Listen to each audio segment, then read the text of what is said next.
कि जो भी राजनेता किसानों की जमीन की रक्षा करने की बात करेगा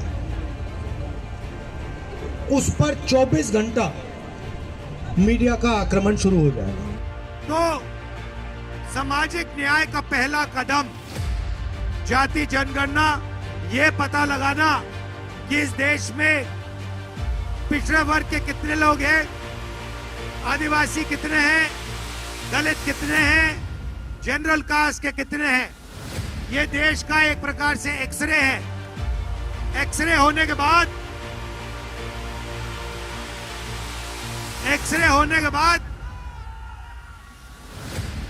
जो पिछड़ों की हिस्सेदारी बनती है, जो दलितों की हिस्सेदारी बनती है, वो उनको मिलने का काम कांग्रेस पार्टी करने जा रही है। नेक्स्ट 9 न्यूज में आपका बहुत बहुत स्वागत है। मैं हूं आपके साथ अब्रारुल हक रहमानी। मेरा खास प्रोग्राम खेल कुर्सी का में चर्चा करेंगे आज हम बिहार में घटी उस राजनीतिक घटना की। हालांकि नीतीश कुमार नए मुख्यमंत्री अपॉइंट किए जा चुके हैं, लेकिन उसके बावजूद भी मामला थमने का नाम नहीं ले रहा है।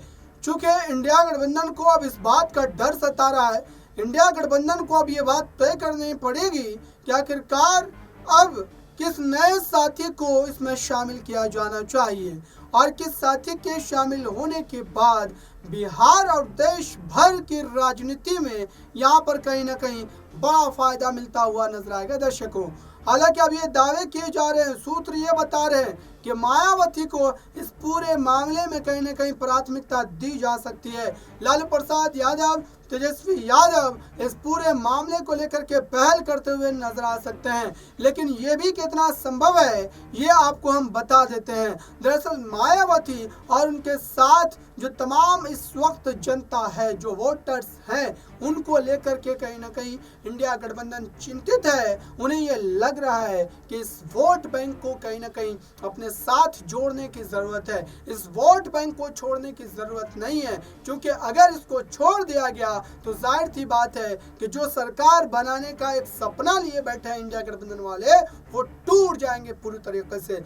बिहार में एक बड़ी राजनीतिक घटना घटी है दर्शकों। वही नीतीश कुमार जिसने इंडिया गठबंधन की नींव रखी, वही नीतीश कुमार जो घूम घूम करके विपक्ष को इकट्ठा कर रहे थे, वो नीतीश कुमार खुद ही पलटी मार बैठे और अब इंडिया गठबंधन के पैरों तले से जमीन खिसक गई है। लेकिन आइए हम आपको दर्शकों एक खास बयान सुनवाने जा रहे हैं, जिस बयान को सुनने के बाद आपके भी कहीं ना कहीं रोंगटे खड़े हो जाएंगे, आप भी सोचने पर मजबूर हो जाएंगे क्या वाकई अब जो है एक और बड़ा खेल जो है वो होने जा रहा बिहार और देश की राजनीति में। सबसे पहले तो आप जो है यहाँ पर तेजस्वी यादव का वो बयान सुनिए जो उन्होंने सत्ता बनने के बाद दी है और कैसे नीतीश कुमार को आड़े हाथों लिया है। सुनिए इस बयान कि जो भी राजनेता किसानों की जमीन की रक्षा करने की बात करेगा उस पर 24 घंटा मीडिया का आक्रमण शुरू हो जाएगा। वंदे मातरम सस्य श्यामलाम सुमधुर भाषिणीं काव्याम वंदे मातरम।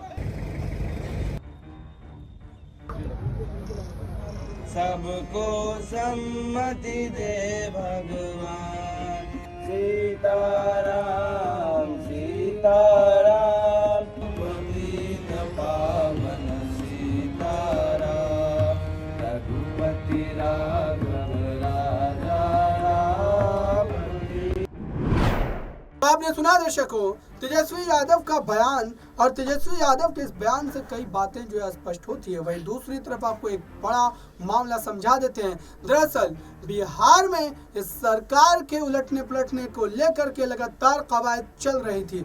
भारतीय जनता पार्टी को ये बात पता थी कि बिहार में अगर फिर से एक बार उन 39 सीटों पर कब्जा को जमाना है तो जाहिर सी बात है कि कई बड़ी कुर्बानी देनी पड़ेगी, और नीतीश कुमार को सत्ता सौंपना साफ तौर पर दर्शाता है कि भारतीय जनता पार्टी भी कहीं ना कहीं मजबूर थी, भारतीय जनता पार्टी भी कहीं ना कहीं मजबूरन ही इस पूरे मामले पर अपने फैसले को जो है वो लेती हुई नजर आई। दर्शकों, साथ ही आपको एक बात ये भी बता दें कि अब इंडिया गठबंधन में अगर मायावती की वापसी होती है, अगर सीटों को लेकर उत्तर प्रदेश में अखिलेश यादव और मायावती के बीच समर्थन बन जाता है, अगर वो सहमति जता देती हैं, तो जाहिर सी बात है कि पीएम कैंडिडेट के रूप में कहीं ना कहीं उनकी भागीदारी सुनिश्चित होती हुई नजर आएगी। और इसी बात को लेकर के यहाँ पर जो है मामला जो है फंसने की उम्मीद बताई जा रही है। ये दावे किए जा रहे हैं कि आखिरकार आने वाले दिनों में इस पूरे मुद्दे को लेकर के किस तरीके से जो है राहुल गांधी और पार्टी के गठबंधन के तमाम बड़े नेता जो है वो इस पर मायावती और अखिलेश यादव के बीच जो है वो सहमति बनाते नजर आएंगे। लालू प्रसाद यादव, तेजस्वी यादव लगातार ये दावा कर रहे हैं कि वो इसको लेकर के कहीं ना कहीं बीजेपी के खिलाफ एक और नया मोर्चा बनाने की कोशिश करेंगे। और इसी मुद्दे को लेकर के लगातार हम रिपोर्ट्स जो है वो आप तक पहुंचा रहे हैं, ये बताने की कोशिश कर रहे हैं। लेकिन उससे पहले कि हम आगे बढ़े दर्शकों, आपको एक रिपोर्ट सुनाते हैं, एक रिपोर्ट दिखाते हैं। जेपी नड्डा ने कैसे जो है भारतीय जनता पार्टी नीतीश कुमार की साझी सरकार बनने के बाद दावे किए हैं लोकसभा चुनाव को लेकर, और साथ ही बिहार की जनता को लेकर के क्या कहा है। चूंकि ये वही जेपी नड्डा है जो नीतीश कुमार के आरजेडी के साथ सरकार बनाने के बाद बड़ी बड़ी बातें कर रहे थे। देखिए इस रिपोर्ट। तो सामाजिक न्याय का पहला कदम जाति जनगणना, ये पता लगाना कि इस देश में पिछड़े वर्ग के कितने लोग हैं, आदिवासी कितने हैं, दलित कितने हैं, जनरल कास्ट के कितने हैं। ये देश का एक प्रकार से एक्सरे है। एक्सरे होने के बाद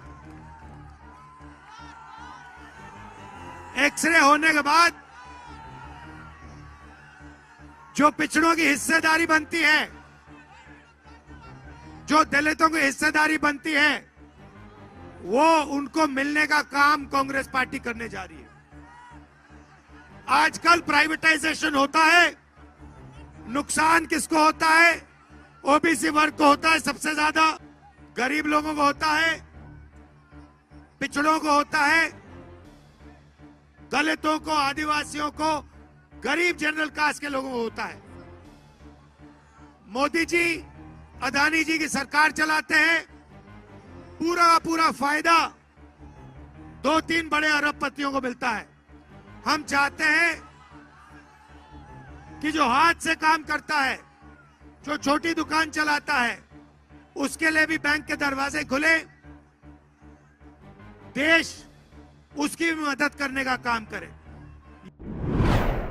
तो आपने देखा दर्शकों, आखिरकार ऐसी क्या राजनीतिक मजबूरी रही कि बीजेपी सरकार में आने को मजबूर हुई, और साथ ही अब मायावती को लेकर के जो दावे हैं इसमें कितनी सच्चाई है, कितनी हकीकत है, और ये किस तरीके से जो है सुनिश्चित होता हुआ नजर आएगा। दर्शकों, फिलहाल इस पर हमारी नजरें बनी हुई है, जो भी अपडेट होंगे हम आप तक पहुंचाते रहेंगे। इस खास रिपोर्ट में बस इतना ही। जुड़े रहें बड़ी खबरों के लिए नेक्स्ट 9 न्यूज़ के साथ।